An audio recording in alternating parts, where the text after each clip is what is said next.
Diriwayatkan bahwa pada suatu malam Abu Jahal keluar dari rumahnya dengan maksud mendengarkan bacaan Nabi SAW secara sembunyi-sembunyi agar tidak diketahui orang lain.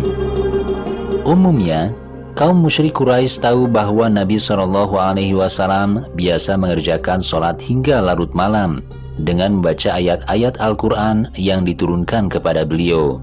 Nabi membacakan ayat-ayat Al-Quran dengan suara yang pelan dan enak didengar oleh siapa saja yang mau mendengarkannya.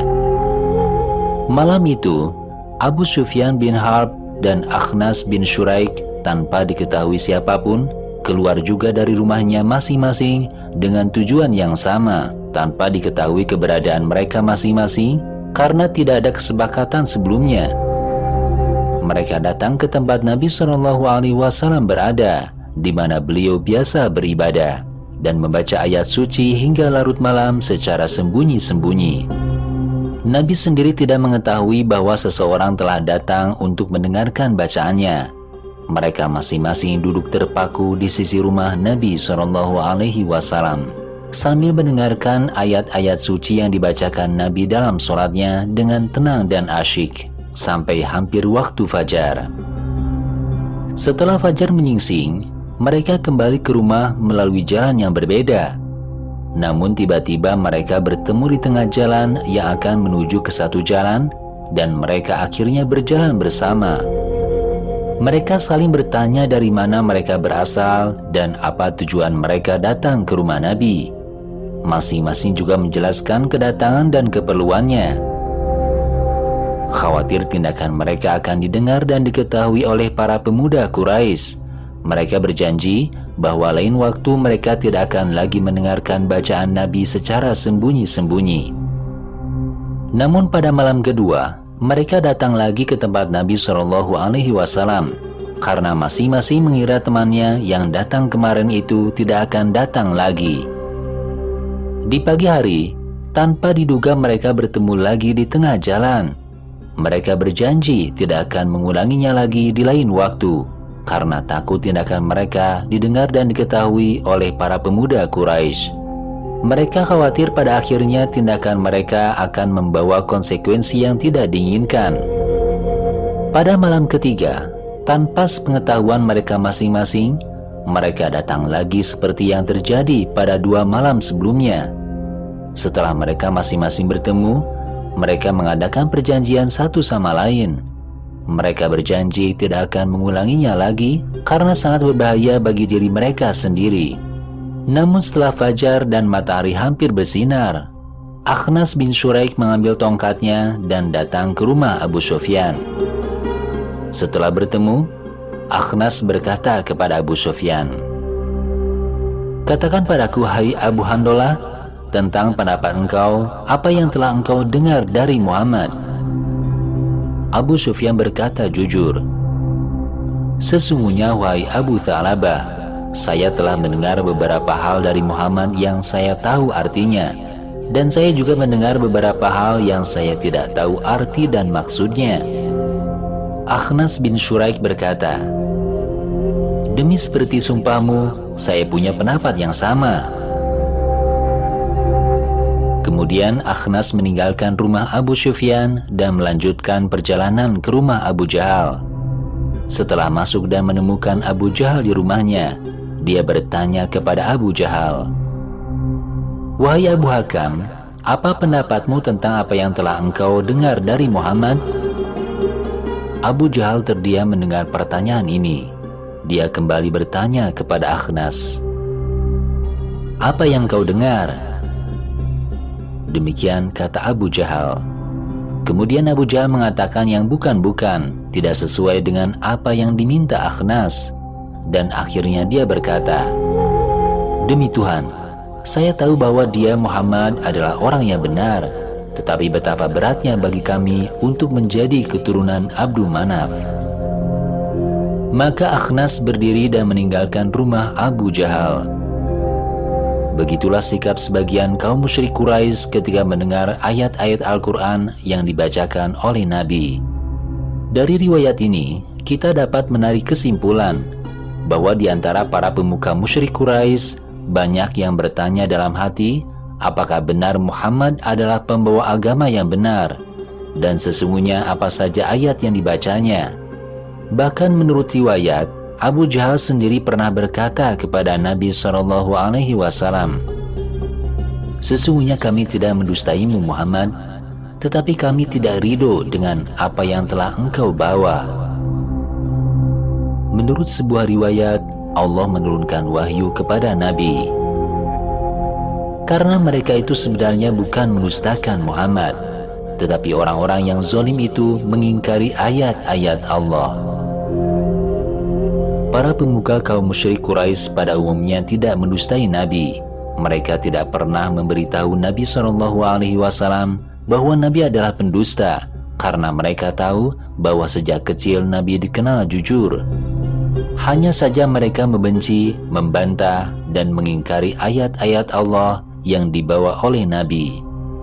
Bahkan menurut salah satu riwayat, Abu Jahal dan para sahabatnya menjadi semakin angkuh dan congkak karena kebencian dan keingkaran mereka terhadap ayat-ayat yang telah Allah turunkan kepada Nabi.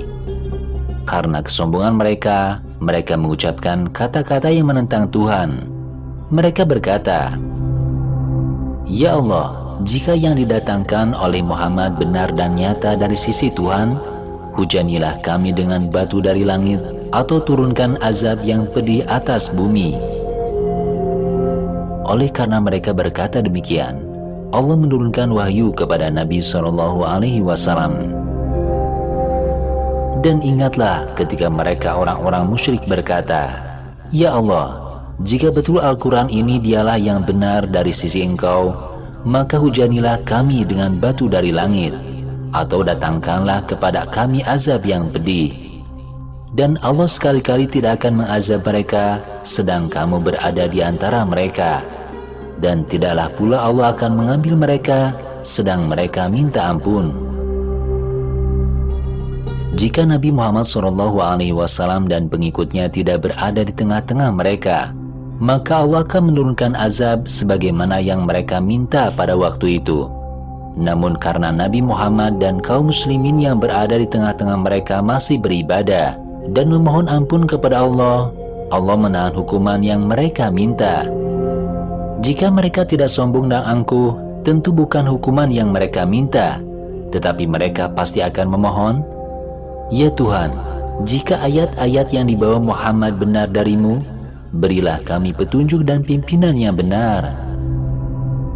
Namun karena mereka keras kepala, mereka tidak meminta hidayah, melainkan hukuman. Oleh karena itu, ketika Nabi SAW membacakan ayat-ayat Al-Quran dan menyuruh orang-orang musyrik untuk mempercayai seruan beliau, mereka selalu mengejek beliau. Pada suatu waktu, mereka mengejek ayat-ayat dan seruan Nabi dengan mengatakan, "Muhammad, hati kami tertutup rapat dari seruanmu kepada kami. Kami tidak mengerti apa yang engkau katakan. Di telinga kami ada sumbatan. Kami tidak mendengar apa yang engkau katakan, karena antara kami dan engkau ada penghalang di antara kami. Engkau sebaiknya melakukan semua yang akan engkau lakukan, dan kami akan melakukan semua yang biasanya kami lakukan, karena kami sama sekali tidak mengerti apa yang engkau lakukan." Terhadap ejekan mereka seperti ini, Allah menurunkan wahyu kepada Nabi SAW. "Dan apabila kamu membaca Al-Quran, niscaya kami adakan antara kamu dan orang-orang yang tidak beriman kepada kehidupan akhirat suatu dinding yang tertutup, dan kami adakan tutupan di atas hati mereka dan sumbatan di telinga mereka, agar mereka tidak dapat memahaminya. Dan apabila kamu menyebut Tuhanmu saja dalam Al-Quran, niscaya mereka berpaling ke belakang karena bencinya. Kami telah mengetahui dalam keadaan bagaimana mereka mendengarkan sewaktu mereka mendengarkan kamu, dan sewaktu mereka berbisik-bisik, yaitu ketika orang-orang zalim itu berkata, 'Kamu tidak lain hanyalah mengikuti seorang laki-laki yang kena sihir.' Lihatlah bagaimana mereka membuat perumpamaan-perumpamaan terhadapmu. Karena itu mereka menjadi sesat dan tidak dapat lagi menemukan jalan yang benar."